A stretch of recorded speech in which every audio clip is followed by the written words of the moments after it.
سلف صالحین میں کسی سے پوچھا گیا یہ بتائیے ہم اپنی اولاد کی تربیت کیسے کریں؟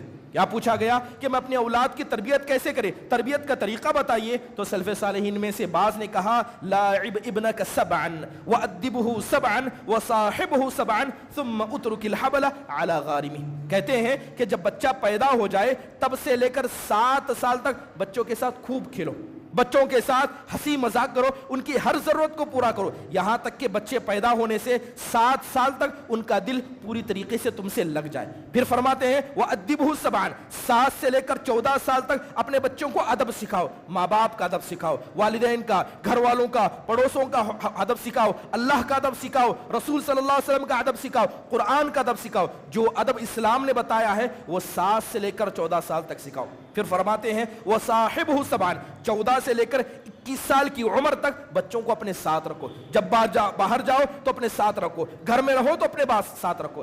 7 سال بچوں کے ساتھ کھیلو تماشا کیا، 7 سال ادب سکھایا اور 7 سال بچوں کو ساتھ رکھا. جب بچہ اتنا کرنے کے بعد 21 سال کا ہو گیا تو سلف صالحین کہتے ہیں پھر اس کے بعد اونٹ کو اللہ کے حوالے کرتے رسی کو چھوڑ دو، تمہاری تربیت یہاں پر مکمل ہوگی. السلام علیکم ورحمۃ اللہ وبرکاتہ. ان الحمد لله نحمده ونستعينه ونستغفره ونؤمن به ونتوكل عليه ونعوذ بالله من شرور انفسنا ومن سيئات اعمالنا من يهده الله فلا مضل له ومن يضلله فلا هادي له واشهد ان لا اله الا الله وحده لا شريك له واشهد ان محمدا عبده ورسوله. اما بعد فان خير الحديث كتاب الله وخير الهدي هدي محمد صلى الله عليه وسلم وشر الأمور محدثاتها وكل محدثة بدعة وكل بدعة ضلالة وكل ضلالة في النار. فأعوذ بالله من الشيطان الرجيم. بسم الله الرحمن الرحيم. يا أيها الناس اتقوا ربكم الذي خلقكم من نفس واحدة وخلق منها زوجها وبث منهما رجالا كثيرا ونساء واتقوا الله الذي تساءلون به والأرحام إن الله كان عليكم رقيبا. يا أيها الذين آمنوا اتقوا الله حق تقاته ولا تموتن إلا وأنتم مسلمون. يا أيها الذين آمنوا اتقوا الله وقولوا قولا سديدا يصلح لكم أعمالكم ويغفر لكم ذنوبكم ومن يطع الله ورسوله فقد فاز فوزا عظيما. وقال الله سبحانه وتعالى ان الشیطان لکم عدوا فاتخذوه عدوا وقال تعالی کما اخرج ابویکم من الجنہ. محترم و معزز صدر اجلاس، معزز علماء اکرام، عمائدین جماعت و جمعیت، محترم حاضرین و حاضرات، الحمدللہ اللہ کے فضل و کرم سے ایک دینی مجلس میں ہم سے اکٹھا ہیں. اللہ سے دعا ہے کہ اللہ تعالیٰ ان نیک مقاصد کو قبول فرمائے جن کے خاطر اس طرح کے اجلاس منعقد کیے جاتے ہیں، اور اللہ ہم سب کو توفیق دے کہ جو باتیں سنی یا سنائی جائیں وہ ساری کی سارے ہمارے عمل میں ضرور آئیں. آمین. محترم حاضرین، بلا کسی مقدمے کے مجھے عنوان دیا گیا کہ نوجوانوں میں اخلاقی بگاڑ، اس کا اسباب و علاج. یہ بات ہم سب جانتے ہیں کہ جب سے اللہ تبارک و تعالیٰ نے اس دنیا کو وجود بخشا ہے اسی وقت سے لے کر اللہ تعالیٰ نے ہم انسانوں کی رشد و ہدایت کے لیے وہ تمام چیزیں مہیا کرا دیں جن کی ضرورت ایک انسان کو پڑ سکتی ہے. کیونکہ یہ بات ہم سب جانتے ہیں کہ جب اللہ تعالیٰ نے ہمارے باپ آدم علیہ السلام کو پیدا کیا تو اسی روز اول سے ایک دشمن بنی نوع انسان کا ایسا بن گیا جو اپنی دشمنی میں لگا ہوا ہے. وہ دشمن کوئی معمولی شخص نہیں ہے.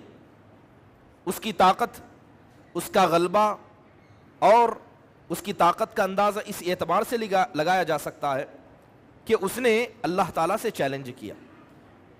اللہ تعالیٰ سے کہا کہ اللہ، میں تیرے بندوں کو ضرور گمراہ کروں گا، میں سیدھے سے آؤں گا، میں پیچھے سے آؤں گا، کبھی دائیں سے آؤں گا، کبھی بائیں سے آؤں گا، اور تو اپنی قدرت کے بعد، اپنی ہزاروں نشانے کے باوجود اپنے بندوں کو بہت ہی کم شکر گزار پائے گا۔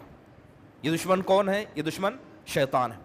اللہ تعالیٰ اسی کا ذکر کرتے ہوئے کہتا ہے ان الشیطان لکم عدو، اے انسانوں اس بات کو جان لو کہ شیطان تمہارا دشمن ہے، فاتخذوہ عدوا، تو اس شیطان کو اپنا دشمن سمجھو۔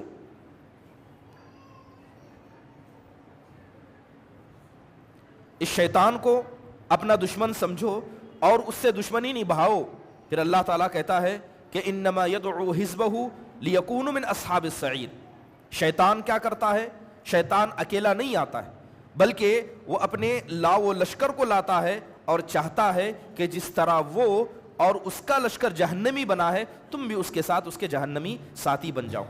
ایک دوسری جگہ اللہ تعالیٰ کہتا ہے وَلَا تَتَّبِعُوا خُطُوَاتِ الشَّيْطَانِ، کہ بنی آدم، اے انسانوں تم شیطان کی پیروی نہ کرو اس لیے کہ تمہارا کھلا دشمن ہے۔ اگر شیطان کی دشمنی کا اندازہ لگانا ہو کہ آخرکار شیطان ہم سے کس قدر دشمنی کر سکتا ہے یا کس قدر دشمنی اس سے کی ہے، تو اس بات سے اندازہ لگایا جا سکتا ہے کہ جب حضرت آدم علیہ السلام کو اللہ تعالیٰ نے دنیا میں وجود بخشا تو سب سے پہلے اس نے ہمارے باپ کے ساتھ دشمنی کی۔ حضرت آدم کو جنت سے نکلوا دیا، اور اس کی دشمنی کی ایک زندہ علامت یہ بھی ہے کہ آپ دیکھیں کہ جب بھی دنیا کے اندر کوئی معصوم بچہ پیدا ہوتا ہے جس کا کوئی گناہ نہیں، یہاں تک کہ اللہ کے نمائندہ اللہ تعالیٰ کی جانب سے طے کیے ہوئے فرشتے بھی اس پر کوئی گناہ نہیں لکھتے، وہ معصوم بچہ دنیا میں آتے ہی شیطان اسے تکلیف پہنچاتا ہے، شیطان اسے زور سے کچوکا لگاتا ہے، یہاں تک کہ وہ بچہ پیدا ہونے کے بعد تیزی سے چیخنے اور چلانے لگتا ہے۔ تو آپ تصور کر سکتے ہیں کہ شیطان ہمارا کس قدر دشمن ہے۔ محترم حاضرین، اس دشمن کا غلبہ سب سے زیادہ انسانوں کے اندر جس مرحلے میں جس طبقے پر اس کا غلبہ دیکھا جا سکتا ہے وہ جوانی ہے۔ جوانی یہ انسان کی زندگی کے اندر ایک ایسا مرحلہ ہے کہ جب یہ مرحلہ آتا ہے تو انسان کو سوچنے کا، کچھ کرنے کا اور انقلابی جذبہ جسم کے اندر، دماغ کے اندر، دل کے اندر کچھ اس طرح بس جاتا ہے کہ انسان کو کچھ کرنا ہے، یا تو خیر کرنا ہے یا تو شر کرنا ہے، انسان کو کرنا ہے۔ اب شیطان ہمیشہ کیا کرتا ہے؟ اسی مرحلے کو خصوصی طور پر وہ ٹارگٹ بناتا ہے اور چاہتا ہے کہ اس مرحلے میں لوگ سب سے زیادہ اس کے دلدادہ بن جائیں۔ یہی وجہ ہے کہ اسلام نے انسان کی زندگی میں خصوصی طور پر جوانی کی بڑی اہمیت بیان کی ہے۔ اگر جوانی کی اہمیت کو سمجھنا ہے تو حضرت عبداللہ بن عباس رضی اللہ عنہ کا ایک بہترین قول جس کے اندر وہ فرماتے ہیں کہ ما بعث نبی الا وهو شاب، فرماتے ہیں کہ اللہ تعالیٰ نے جتنے بھی لوگوں کو نبی بنایا یا جن کو نبی بنا کر بھیجا گیا وہ سب کے سب نوجوان تھے۔ پھر فرمایا ولا اوتی العلم الا وهو شاب، اور اسلام کی یا انسانوں کی تاریخ پڑھ کر دیکھو کہ اللہ نے جتنوں کو بھی علم دیا وہ سب کے سب نوجوان تھے۔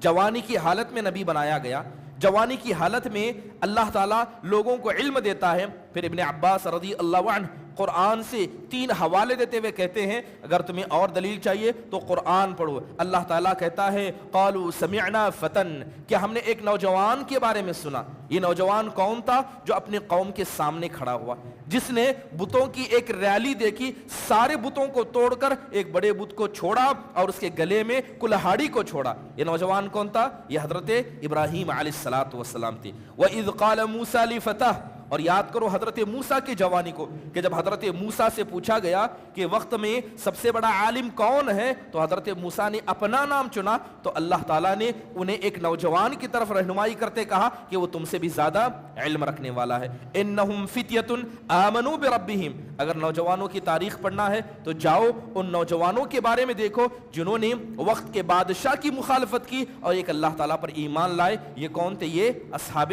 کہف کے لوگ تھے۔ محترم حاضرین، جوانی اسلام کے اندر ایک بڑا مقام رکھتی ہے کیونکہ انسان زندگی کے اندر 3 مرحلوں سے گزرتا ہے، ایک بچپن کا مرحلہ، ایک جوانی کا مرحلہ اور ایک بڑھاپے کا مرحلہ۔ ان 3 حصوں میں اگر دیکھا جائے کہ اللہ تعالیٰ کو سب سے زیادہ عبادت کس مرحلے میں پسند ہے، ہم سب جانتے ہیں کہ جوانی کے مرحلے میں جو بندہ عبادت کرتا ہے یہ عبادت اللہ کو سب سے زیادہ پسند ہے۔ اللہ یہ نہیں چاہتا کہ بوڑھے لوگ ہی فجر کی نماز میں شریک ہوں اور جوان سوتے رہیں، کمانے میں نوجوان آگے ہو اور عبادت میں نوجوان پیچھے ہو۔ بلکہ اللہ کے نبی علیہ الصلوۃ والسلام نے کئی حدیثوں میں اس بات کی وضاحت کر دی ہے اور فرمایا ہے کہ نوجوانی کی عبادت یہ اللہ کو پسند ہے۔ بڑی مشہور حدیث ہے، اللہ کے نبی فرماتے ہیں سبعۃ یظلھم اللہ فی ظلہ، کہ 7 قسم کے ایسے خوش نصیب ہوں گے جو اللہ تعالیٰ کے عرش کے قیامت کے دن سائے میں رہیں گے۔ قیامت کے دن اللہ کا عرش کا سایہ ان کو نصیب ہوگا۔ اس کے اندر اللہ کے نبی نے فرمایا شاب نشا فی عبادت اللہ، اس کے اندر ایک ایسا نوجوان بھی ہوگا جس نے اپنی زندگی کے سارے مرحلے کو، ساری زندگی اس نے اللہ تعالیٰ کی عبادت میں گزاری ہوگی۔ محترم حاضرین، یاد رکھیے کہ جوانی میں انسان کو گمراہ ہونے کے لیے ہزاروں راستے کھلے نظر آئیں گے۔ ایک مرتبہ شیطان اسے شہوت کے دروازے سے یاد دے گا، کبھی مستقبل کے فکر سے اس کی طرف آئے گا، کبھی اہل خانہ کی طرف، کبھی اولاد کا نام لے کر، اور کبھی معاشرے میں سٹیٹس کا نام لے کر شیطان ہر اعتبار سے نوجوان کے پاس آتا ہے۔ لیکن اس کے بعد بھی اگر کوئی نوجوان سیدھا ہے، اخلاق کے اعتبار سے سیدھا ہے، عقیدے کے اعتبار سے سیدھا ہے، بری عادتوں کے مسئلے میں سیدھا ہے، تو یاد رکھیے ایسے نوجوان کے مسئلے میں اللہ تعالیٰ بھی تعجب کرتا ہے۔ اللہ تعالیٰ عرش پر مستوی ہے۔ حدیث کے اندر اللہ کے نبی علیہ الصلوۃ والسلام فرماتے ہیں ان اللہ لیعجب من الشاب لیس له صبوہ، کہ اللہ تعالیٰ ساتوں آسمان پر بیٹھ کر، اللہ تعالیٰ ساتوں آسمان پر جو عرش ہے اس پر مستوی ہو کر اللہ تعجب کرتا ہے۔ کس پر تعجب کرتا ہے؟ اس نوجوان پر تعجب کرتا ہے جس کے پاس گمراہ ہونے کا، اللہ کے راہ سے ہٹنے کا ہر موقع موجود ہے، اس کے بعد بھی بالکل سیدھا ہے، اخلاق سے سیدھا ہے، عادت سے سیدھا ہے، بری عادتوں کے مسئلے میں سیدھا ہے، تو ایسے نوجوان کے مسئلے میں خود اللہ سبحانہ و تعالیٰ کو تعجب محسوس ہوتا ہے۔ یہی وجہ ہے کہ آپ دیکھیں کہ اللہ تعالیٰ جب بھی کوئی نعمت دیتا ہے تو یہ بات جانتے ہیں کہ اللہ اپنی نعمتوں کے بارے میں سوال کرے گا۔ اگر آپ کو چھوٹی نعمت مل جائے، بڑی نعمت مل جائے، ہر نعمت کے مسئلے میں سوال ہونے والا ہے، تو آپ تصور کر کے دیکھیں کہ جوانی جو اللہ کی اتنی بڑی نعمت ہے، کیا اس کے تعلق سے اللہ سوال نہیں کرے گا؟ چھوٹی چھوٹی چیزیں جنہیں ہم معمولی سمجھتے ہیں، بسا اوقات ہم انہیں شمار بھی نہیں کرتے ہیں، یہ اللہ کی بڑی نعمتیں ہیں۔ ایک چھوٹی سی مثال بتاتا ہوں۔ سیرت ابن ہشام کے اندر ایک بڑا پیارا قصہ نقل کیا گیا ہے۔ جب اللہ کے نبی علیہ الصلوۃ والسلام تبوک کے موقع پر تھے، اور یہ قصہ آپ نے بارہا سنا ہوگا کہ تبوک کے موقع پر جب اللہ کے نبی گئے تھے، سفر لمبا تھا، 800 کلومیٹر کا لمبا فاصلہ تھا، کھانے پینے کا سامان میسر نہ تھا، سخت گرمی تھی۔ ایسے وقت میں صحابہ اکرام لڑائی کرنے کے لیے نکلے ہیں۔ اب اللہ کے نبی علیہ الصلوۃ والسلام نے چلتے چلتے ایک جگہ رکنے کا ارادہ کیا، پڑاؤ ڈالا گیا، اور اللہ کے نبی علیہ الصلوۃ والسلام ہمیشہ وادیوں کو چنتے، جہاں نیچے اور اوپر ہونے کا راستہ ہوتا۔ اللہ کے نبی نے ایک وادی کو چنا کہ یہاں پر رکیں، تو سارے صحابہ رک گئے۔ اب سارے صحابہ، سخت گرمی تھی تو سایہ تلاش کرنے میں لگ گئے، کوئی اس طرف جا رہا ہے، کوئی اس طرف جا رہا ہے۔ تو حضرت عمر نے دیکھا کہ جتنے سائے کی جگہ تھی سب صحابہ نے ہتھیار لی، ایک چھوٹی سی ٹہنی کٹ کر گری تھی۔ حضرت عمر جاتے ہیں، اس ٹہنی کو سر پر رکھ کر بیٹھ جاتے ہیں۔ چھوٹا سا مشکیزہ پانی کا تھا، اسے کھولا، ہاتھ میں چند کھجور تھے، اسے کھانے لگ گئے۔ اللہ کے نبی علیہ الصلوۃ والسلام گشت لگاتے ہیں، صحابہ کے حالات پر غور کرتے ہیں۔ جاتے جاتے اللہ کے نبی کا گزر حضرت عمر بن خطاب کے پاس سے ہوتا ہے۔ کیا دیکھتے ہیں کہ سخت گرمی ہے، ایسے وقت میں حضرت عمر نے اپنے سر پر ایک کٹی ہوئی ٹہنی کو رکھا ہے، اس سے سایہ لیا۔ سخت گرمی ہے، پانی پی رہے ہیں، سخت گرمی ہے، چند کھجور ہاتھ میں کھا رہے ہیں۔ اللہ کے نبی جاتے جاتے کہتے ہیں، اللہ کے نبی علیہ الصلوۃ والسلام کہتے ہیں انکم، اللہ کے نبی علیہ الصلوۃ والسلام نے کہا لتسألن یومئذ عن النعیم، اے عمر اس گرمی میں جو سائے میں بیٹھے ہو، اے عمر اس گرمی میں جو پانی پی رہے ہو، اے عمر اس گرمی میں چند کھجور جو کھانے کے لیے نصیب ہو رہے ہیں، یاد رکھنا اللہ قیامت کے دن اس کے بارے میں بھی تم سے پوچھے گا۔ اللہ پوچھے گا کہ میری نعمت کھائی تو کہاں تک اس کا حق ادا کیا۔ آپ تصور کریں کہ جس نعمت کو ہم نعمت بھی نہیں سمجھتے، نہ اس کا شکر ادا کرنے کی فکر کرتے ہیں، جوانی جیسی عظیم نعمت، کیا اللہ تعالیٰ چھوڑ دے گا؟ کیا اللہ اس کے بارے میں نہیں پوچھے گا؟ یہی وجہ ہے کہ حدیث بڑی مشہور ہے کہ اللہ کے نبی علیہ الصلوۃ والسلام نے فرمایا اغتنم خمسا قبل خمس، کہ 5 چیزوں سے پہلے غنیمت جان لو۔ اس کے اندر اللہ کے نبی نے جوانی کو بڑھاپے کے آنے سے پہلے غنیمت سمجھنے کا حکم دیا۔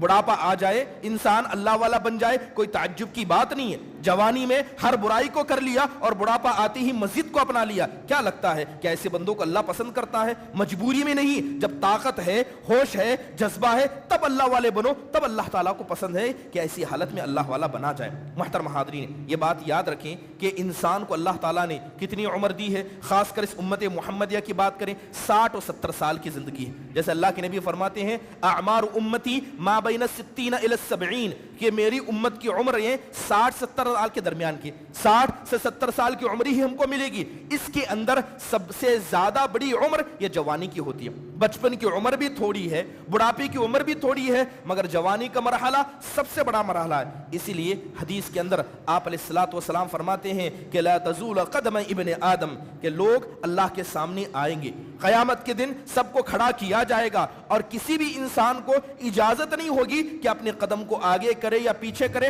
جب تک کہ وہ 4 چیزوں کے سوالات کا جواب نہ دے دے۔ اس میں کیا ہوگا؟ اللہ تعالیٰ پوچھے گا ان عمرہ فیما افنا، اللہ پوچھے گا اے بندے میں نے تجھے زمین کے اوپر رکھا تھا، کیا میرا احسان نہیں تھا؟ اللہ نے تجھے قبر کے نیچے نہیں رکھا بلکہ زمین کے اوپر رہنے کا موقع دیا۔ اللہ پوچھے گا کہ اس عمر کو تو نے کہاں پر گزارا؟ عمر میں جوانی بھی آتی ہے، لیکن جوانی کی اہمیت کے پیش نظر عمر کے سوال کے بعد خصوصی طور پر اور ایک مزید سوال جوانی کے حوالے سے ہوگا۔ پوچھا جائے گا وعن شبابہ فیما ابلاہ، کہ اس جوانی کے بارے میں ہمیں بتاؤ جس جوانی کو ہم نے تمہیں بطور نعمت عطا کیا تھا، کہاں تک تم نے اسے برباد کیا، کہاں تک تم نے اس سے فائدہ اٹھایا۔ محترم حاضرین، یہ بات ہم سب جانتے ہیں کہ ہم میں سے ہر انسان گنہگار ہے، خطا کار ہے، کوئی ایسا نہیں جو دودھ کا دھلا ہے جس سے غلطیاں نہیں ہوتی ہیں، لیکن غلطی کرنے کے بعد اللہ کے سامنے عذر بھی پیش کرنا ہوتا ہے، اللہ کے سامنے عذر پیش کرنا ہوتا ہے، اے اللہ مجھ سے غلطی ہوئی تو مجھے معاف فرما، لیکن اس عذر کی بھی ایک عمر ہے، اس عذر کی بھی ایک عمر ہے۔ اگر کوئی آدمی جسے اللہ تعالیٰ ایک زندگی کا مرحلہ عطا کرے، مرحلہ عطا کرنے کے بعد بھی ہوش کو نہ سنبھالے، مرحلہ عطا کرنے کے بعد بھی اللہ کا نہ بنے، تو کبھی اللہ تعالیٰ اس کا نہیں بنتا۔ اللہ تعالیٰ قرآن میں کہتا ہے اولم نعمرکم ما یتذکر فیہ، اے انسانوں یہ بتاؤ کیا ہم نے تم کو اتنی عمر نہیں دی تھی کہ جس کے اندر سمجھ جاتے کہ حقیقت میں اللہ تم سے چاہتا کیا ہے، شیطان تم سے چاہتا کیا ہے؟ کیا اتنی عمر ہم نے تم کو نہیں دی تھی؟ کہ اللہ تعالیٰ لوگوں کو عمر دیتا ہے۔ تفسیر کے اندر بعض سلف صالحین سے پوچھا گیا کہ اگر کسی انسان کی عمر ہو جائے تو بتائیے کہ کتنی عمر ہو جائے کہ اتنی عمر کو اگر انسان پہنچ جائے اس کے بعد وہ اللہ کے سامنے اپنے عذر کو بھی پیش کرے تو اللہ اس کے عذر کو نہ قبول کرے؟ تو بتاتے ہیں کہ 17 سال کی عمر، جس کسی کو 17 سال کی عمر تک جینے کا موقع مل گیا، اب اس کے پاس اللہ تعالیٰ کے سامنے توبہ کرنا ہے، اگر بغیر توبہ کیے مر جاتا ہے تو اللہ تعالیٰ اسے معاف نہیں کرے گا، کیونکہ جو عذر کی عمر ہے وہ عمر یہاں سے نکل چکی ہے۔ محترم حاضرین، بات کریں دور حاضر کی۔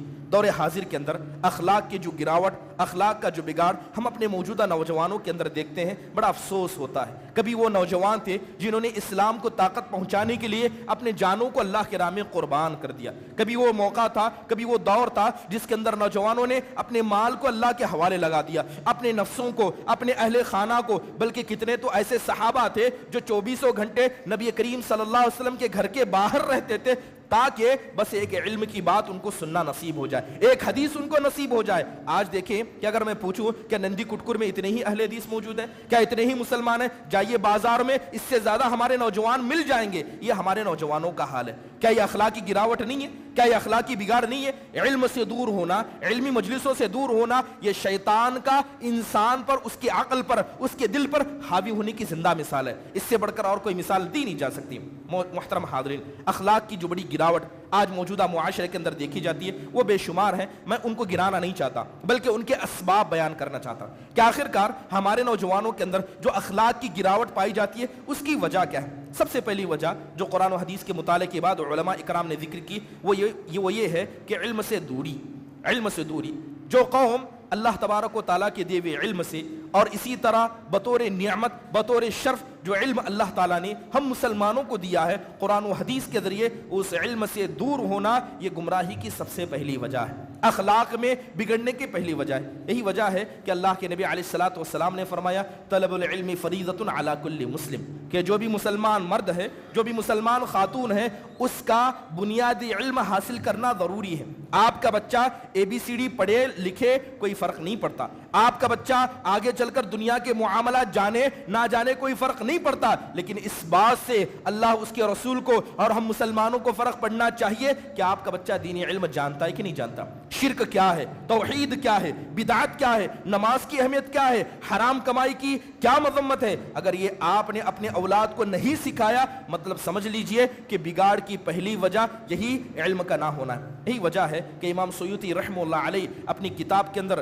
فرماتے ہیں کہ تعلیم الصبیان اصل من اصول الدین۔ امام سیوطی کہتے ہیں کہ بچوں کو سب سے پہلے قرآن کی تعلیم دینا یہ دین اسلام کی بنیاد میں سے ایک بنیاد ہے۔ لہذا اگر کوئی آدمی اپنے بچوں کو قرآن کی تعلیم نہیں دیتا، انہیں پہلے ABCD سکھاتا ہے، تو اس کا مطلب یہ ہے کہ اس انسان نے دین کی ایک بنیاد کو گرا دیا، دین کی اصل کو اس نے قائم نہیں رکھا۔ اگر میں آپ لوگوں سے پوچھوں، دل پر ہاتھ رکھ کے بتائیے کہ کتنے آپ کے گھر میں ایسے بچے ہوں گے جن کو قرآن نہیں پڑھنا آتا مگر انگلش بڑے اچھے سے پڑھنے جانتے ہیں، وہ تیلگو اچھے سے پڑھنا جانتے ہیں، موجودہ معاشرے کے اندر جو ٹیکنالوجی ہے وہ اچھے سے جانتے ہیں۔ چھوٹا سا بچہ ہے، اسے موبائل چلانا آ گیا ہے مگر اپنے ماں باپ کی عزت کرنا اسے نہیں آیا، اللہ اس کے رسول کا نام لیا جائے تو کیسی ان کی تعظیم ہو وہ اسے نہیں پتا، نماز کی اہمیت نہیں پتا، تو کہیں نہ کہیں اس کوتاہی کی ذمہ دار خود والدین ہیں۔ محترم حاضرین، ضروری ہے کہ ہم اپنے اولاد کو تعلیم دیں۔ کس کی تعلیم دیں؟ سب سے پہلے عقیدے کی تعلیم دیں، شرک کی گندگی کی تعلیم دیں، بدعات کے حوالے سے بچائیں، اور اسی طرح بچوں کو جو بنیادی علم دیا جاتا ہے، مثال کے طور پر حیا، آپ جانتے ہیں کہ حیا کا نظام ہونا بہت ضروری ہے، اور اسلام نے بچوں کی تعلیم میں ہمیشہ حیا کو مقدم رکھا ہے۔ قرآن کی آیت کریمہ ہے، ایک حدیث ہے، اللہ کے نبی علیہ الصلوۃ والسلام فرماتے ہیں ان لکل دین خلقا وان خلق الاسلام الحیا۔ اللہ کے نبی کہتے ہیں کہ اسلام یہ اخلاق کا بڑا جمگھٹا ہے، اسلام کے اندر بہت سارے اخلاق ہیں مگر ان اخلاقوں کا سردار یہ حیا ہے۔ لہذا جس نے اپنے اولاد کو حیا کی تعلیم دی، سمجھ لیجئے کہ اسلام کے اخلاق کا ایک بڑا حصہ اس نے اپنے بچوں کو ادا کیا۔ اگر میں آپ سے پوچھوں کیا سچ میں ہمارے گھروں کے اندر حیا کا نظام ہے؟ آپ یہ بات جانتے ہیں کہ ایک بچہ ہے، 4 سال کی عمر کا بچہ ہے، چاہے لڑکا ہے یا لڑکی، اسلام کا حکم ہے، اللہ تعالیٰ نے کہا کہ اگر وہ بچہ اپنے ماں باپ کے کمرے میں بھی آنا چاہے تو اجازت لے کر داخل ہو، کیونکہ یہ حیا کا نظام ہے۔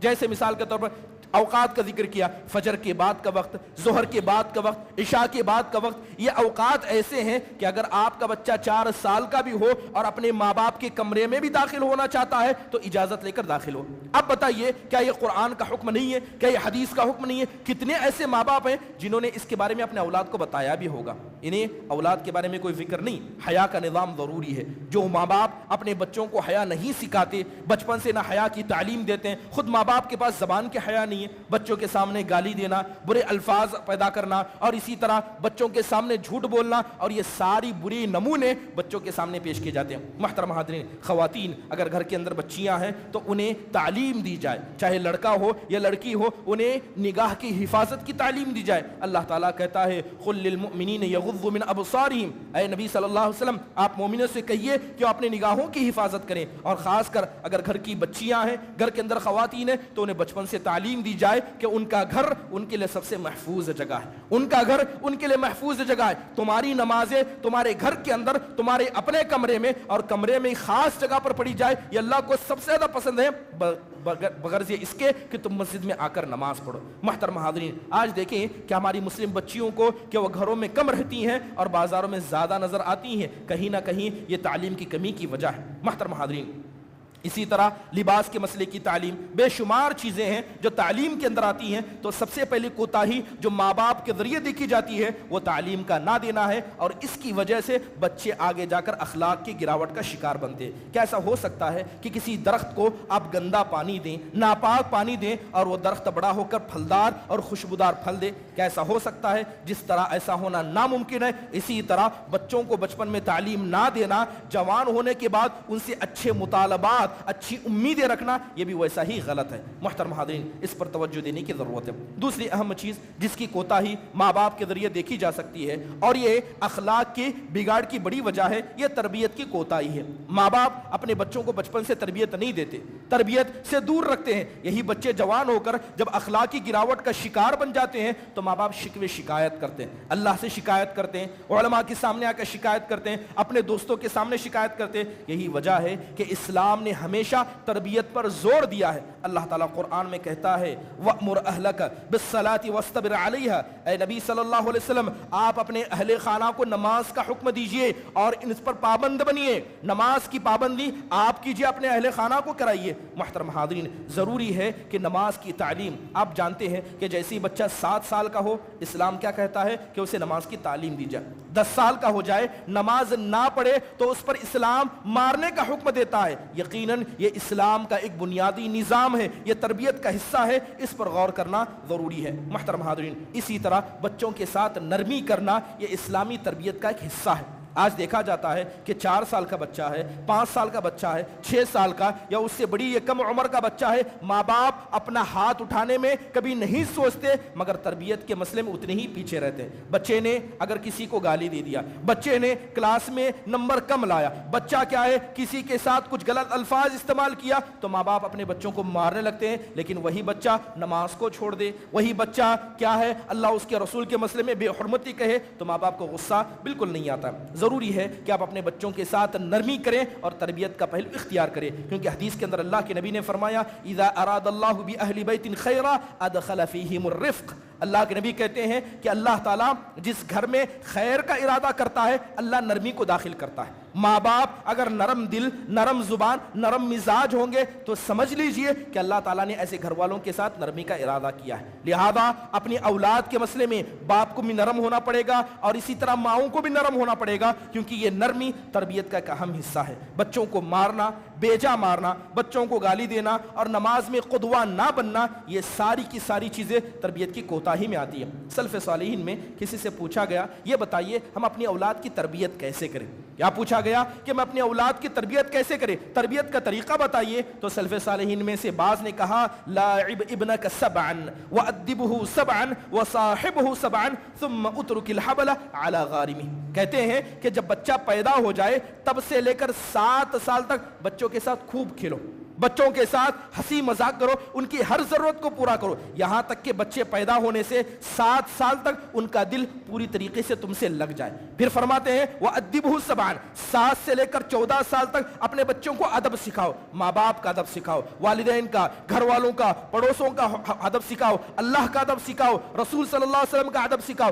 قرآن کا ادب سکھاؤ، جو ادب اسلام نے بتایا ہے وہ 7 سے لے کر 14 سال تک سکھاؤ۔ پھر فرماتے ہیں وَصَاحِبْهُ سَبْعًا، 14 سے لے کر 21 سال کی عمر تک بچوں کو اپنے ساتھ رکھو، جب باہر جاؤ تو اپنے ساتھ رکھو، گھر میں رہو تو اپنے ساتھ رکھو۔ 7 سال بچوں کے ساتھ کھیلو تماشا کیا، 7 سال ادب سکھایا اور 7 سال بچوں کو ساتھ رکھا۔ جب بچہ اتنا کرنے کے بعد 21 سال کا ہو گیا تو سلف صالحین کہتے ہیں پھر اس کے بعد اونٹ کو اللہ کے حوالے کرتے رسی کو چھوڑ دو، تمہاری تربیت یہاں پر مکمل ہوگی۔ محترم حاضرین، یہ تربیت کے کچھ چرندہ نقوش ہیں جو ہمارے سلف صالحین نے ہمارے سامنے چھوڑے ہیں اور یہ بتاتے ہیں کہ تربیت اتنی اہم ہے کہ اگر آپ اللہ کی ذات پر بھروسہ بھی کرنا چاہتے ہیں تو ضروری ہے کہ پہلے آپ تربیت کریں۔ تربیت نہ کر کے، اسباب کا اختیار نہ کر کے اللہ پر اعتماد کرنا، اللہ پر بھروسہ کرنا یقیناً یہ ناقص اعتماد شمار کیا جاتا ہے۔ محترم حاضرین، ہمارے یہاں نوجوانوں میں اخلاقی برائی جو پائی جاتی ہے اس کی بڑی وجہ یہ بھی ہے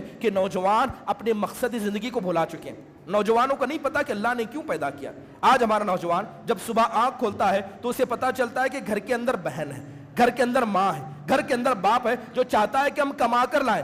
صبح اٹھتے ہیں کمانے کی نیت سے، دوڑ دھوپ کرتے ہیں کمانے کی نیت سے۔ یقیناً یہ نیتیں اللہ اس کے رسول کی چاہت کے اعتبار سے نہیں ہے۔ اگر نوجوان آپ سے پوچھے کہ اللہ نے آپ کو کیوں پیدا کیا ہے، سب کہیں گے کہ اللہ نے عبادت کے لیے پیدا کیا ہے۔ یہ نوجوان دنیا کمانے میں تو آگے ہے مگر اللہ کی عبادت میں، اللہ سے تعلق پیدا کرنے میں اتنا ہی پیچھے۔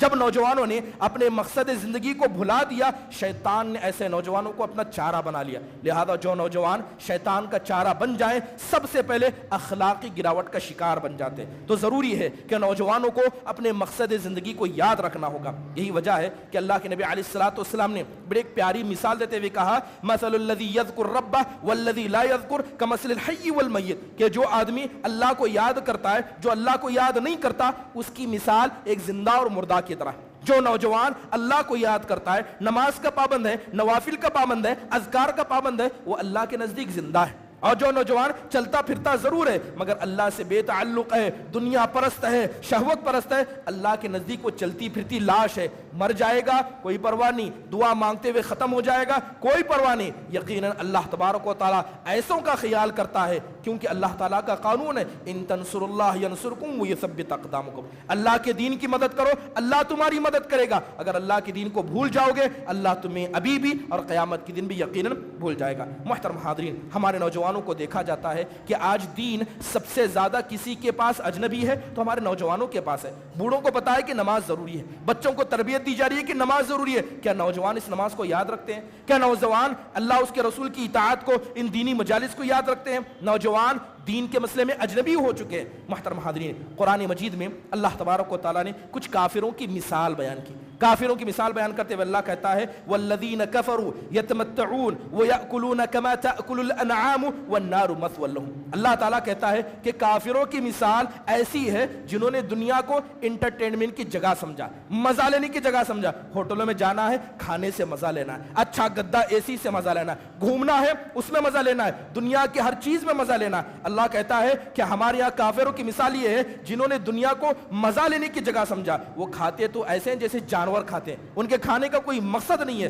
والنار مثوی لهم، اللہ کہتا ہے کہ ایسے لوگوں کا بہترین ٹھکانہ جہنم ہے۔ اگر میں پوچھوں کہ معاف فرمائیے کیا ہمارے نوجوان ایسے ہی نہیں ہیں؟ ان کو کھانے میں مزہ چاہیے، ان کو سونے میں مزہ چاہیے، ان کو شادی میں مزہ چاہیے، اپنا نام دکھانے میں مزہ چاہیے، اچھی بائک خریدنے میں مزہ چاہیے، موبائل دکھانے میں مزہ چاہیے، اچھے کپڑے پہننے میں مزہ چاہیے۔ کیا اللہ تعالیٰ کی عبادت میں ان کو یہ مزہ آتا ہے؟ جن لوگوں نے دنیا کو اپنا مسکن سمجھا اور دنیا کو سب کچھ سمجھا، وہ دنیا کے لیے فنا ہونے کے لیے تیار ہیں۔ ایسی ہی نوجوان یقیناً یہاں پر کافروں کی مثال ان پر بھی طے آتی ہے۔ ضروری ہے کہ نوجوان اللہ والے بنے اور اپنے مقصدی زندگی کو یاد رکھے۔ نوجوانوں کو یاد دلانا ہوگا کہ اپنے والدین کی خدمت کرنا یہ دین کا حصہ ہے۔ اگر اللہ کو راضی کرنا ہے تو اپنے والدین کی خدمت کرو۔ خدمت کا مطلب صرف بیوی کو خوش کرنا، ان کی ضرورتوں کو پوری کرنا، لوگوں کے سامنے اپنے سینے کو چوڑا کرنا نہیں ہے، بلکہ انہیں بتانا پڑے گا من سعی لوالدی فہو فی سبیل اللہ۔ اللہ کے نبی کے پاس ایک نوجوان آیا، کہنے لگا اے اللہ کے نبی یہ تو بتائیے اللہ کے راستے کا مطلب کیا ہے، اللہ کے راستے میں جانے کا مطلب کیا ہے؟ اللہ کے نبی نے اس نوجوان کو بتایا کہ من سعی لوالدی، کہ جو آدمی اپنے ماں باپ کی خدمت میں لگا رہتا ہے وہ اس آدمی کے جیسے ہے جو لڑنے کے لیے سرحد پر چلا گیا۔ یہ تصور نوجوانوں کے اندر پیدا کرنا پڑے گا۔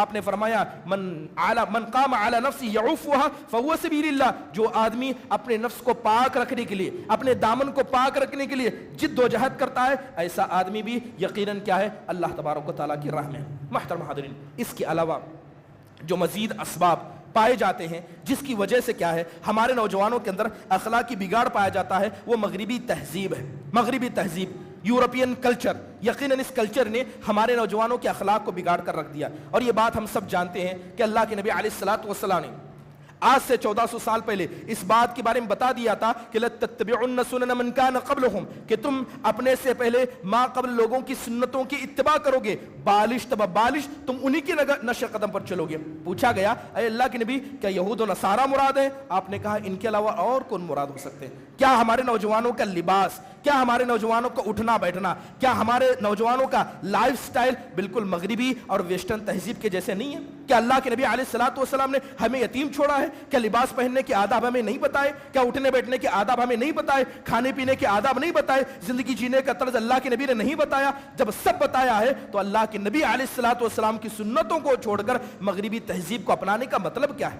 ظاہری بات ہے کہ یہ مغربی پرست بن چکے ہیں۔ محترم حاضرین، یہی وجہ ہے کہ ہم دیکھتے ہیں کہ نوجوان اپنے جسم کی جتنی خدمت کرتے ہیں اتنی خدمت اپنے ماں باپ کی بھی نہیں کرتے، اپنے جسم کی جتنی خدمت کرتے ہیں اتنی خدمت وہ اللہ اس کے دین کی بھی نہیں کرتے ہیں۔ جبکہ شاعر کہتا ہے یا خادم الجسم کم تشقى بخدمته انت بالقلب لا بالجسم انسان۔ شاعر کہتا ہے اے جسم کی خدمت کرنے والے، اس کی خدمت میں تو کتنا تھکے گا، تجھے اللہ نے دل کی وجہ سے انسان بنایا، جسم کی وجہ سے اللہ نے تجھے انسان نہیں بنایا۔ ہم اپنے دل کی وجہ سے انسان ہیں، اس دل کے اندر جو ایمان ہے اس ایمان کی وجہ سے مسلمان ہے۔ لہذا جو نوجوان اپنے اس دل کو زندہ رکھتے ہیں، یہ زندہ رکھنے کی کوشش کرتے ہیں، ایسی ہی نوجوان آگے چل کر کامیاب ہوتے ہیں۔ محترم حاضرین، دور حاضر کے اندر اخلاقی گراوٹ کی ایک بڑی وجہ یہ آج کے دور کے اندر موجودہ سوشل میڈیا ہے۔ سوشل میڈیا یا یوں کہیں عمومی طور پر انٹرنیٹ کا استعمال، انٹرنیٹ کے استعمال نے ہمارے نوجوانوں کے اخلاق کو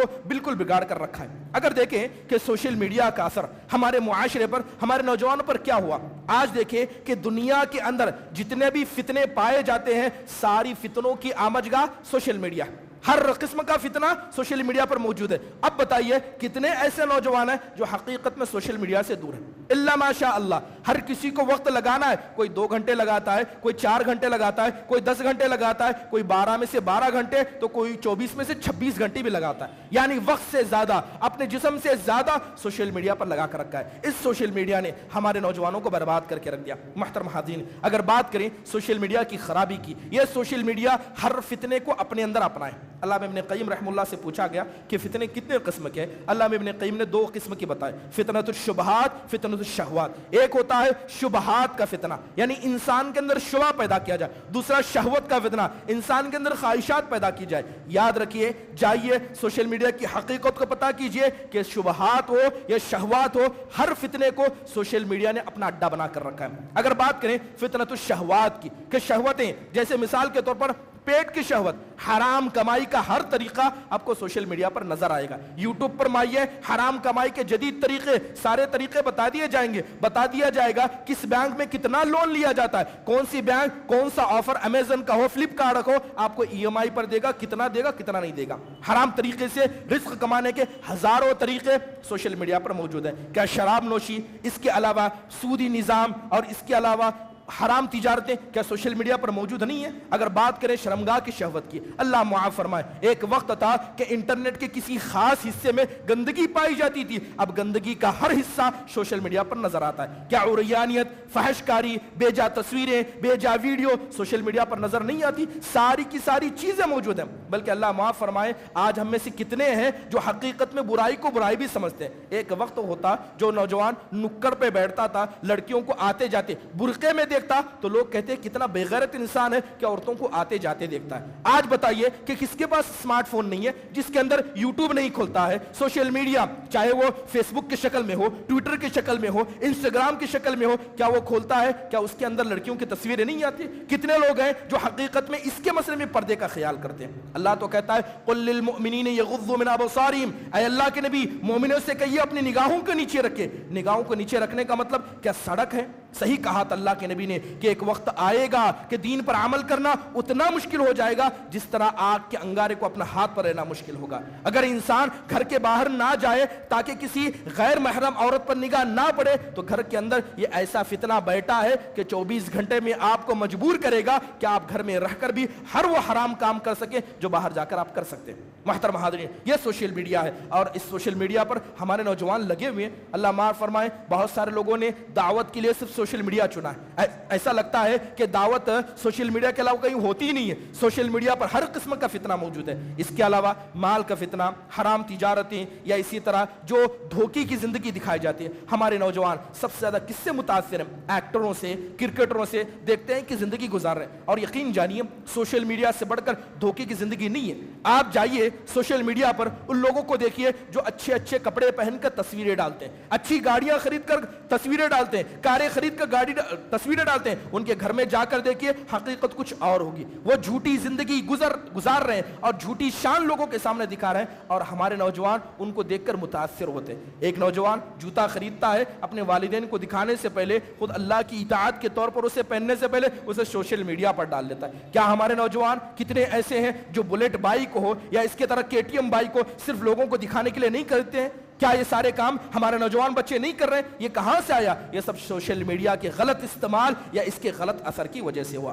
محترم حاضرین، میرا وقت ختم ہوتا جا رہا ہے۔ یقیناً اگر بات شبہات کی کریں، شبہات، ہر قسم کے شبہات سوشل میڈیا پر موجود ہیں۔ یقین جانیے نبی کریم صلی اللہ علیہ وسلم کی بیویوں کے مسئلے میں، آپ علیہ الصلوۃ والسلام کے ذات کے مسئلے میں، اسلام کے نظام کے مسئلے میں، چاہے وہ عورتوں کے حوالے سے ہو، لوگ سوشل میڈیا پر سوال اٹھاتے کیا اسلام نے عورتوں پر ظلم نہیں کیا؟ کیا اسلام اپنی عورتوں کو گھر گھر میں قید کر کے نہیں رکھتا؟ کیا ایک ہی ماں باپ سے پیدا ہونے والے دو بچوں کے بیچ میں اگر لڑکا ہے تو آدھا ملے گا، لڑکی ہے تو لڑکے کا آدھا ملے گا؟ کیا اسلام اس طرح کا ظلم نہیں کرتا؟ اس طرح کے سوالات دن بدن سوشل میڈیا پر اٹھائے جاتے ہیں، اور کتنے ہمارے ایسے نوجوان ہیں جو اس کے اندر ملوث ہو جاتے ہیں۔ محترم حاضرین، بتانے کا مقصد یہ ہے کہ یہ سارے اسباب ہیں جن کی وجہ سے ہمارے ہم گمراہی کو دیکھتے ہیں۔ محترم حاضرین، اس کا علاج کیا ہے؟ علاج بہت ساری بنیادی چیزیں ہو سکتی ہیں۔ سب سے پہلے علاج بنیادی طور پر ذکر کیا جائے، نوجوانوں کو چاہیے کہ وہ اپنے تعلق کو اللہ سے مضبوط کریں۔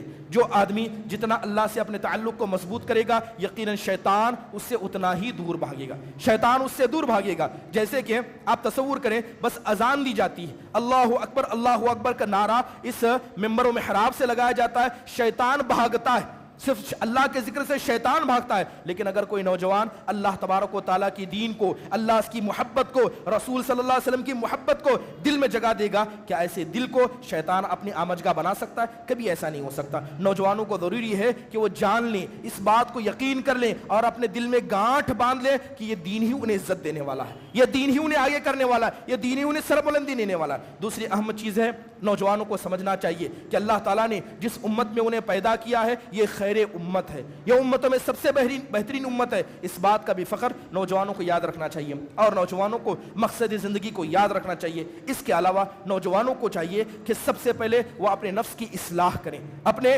نفس کی اصلاح کریں، کیونکہ نوجوان یا تو خیر کا قدوہ بنے گا یا شر کا قدوہ بنے گا۔ آج جو چھوٹے چھوٹے معصوم بچے ہمارے پاس موجود ہیں، وہ اپنے سے جوان بچوں کو دیکھ کر سیکھتے ہیں۔ اگر نوجوان نمازی ہوں گے، پابندی ہوں گے، حلال و حرام کی تمیز کرنے والے ہوں گے، تو یہ چھوٹے بچے جو آپ کو دیکھ رہے ہیں، آپ ان کے لیے قدوہ بنیں گے، جیسے کہ اکثر صحابہ چھوٹے صحابہ کے لیے قدوہ بنتے تھے۔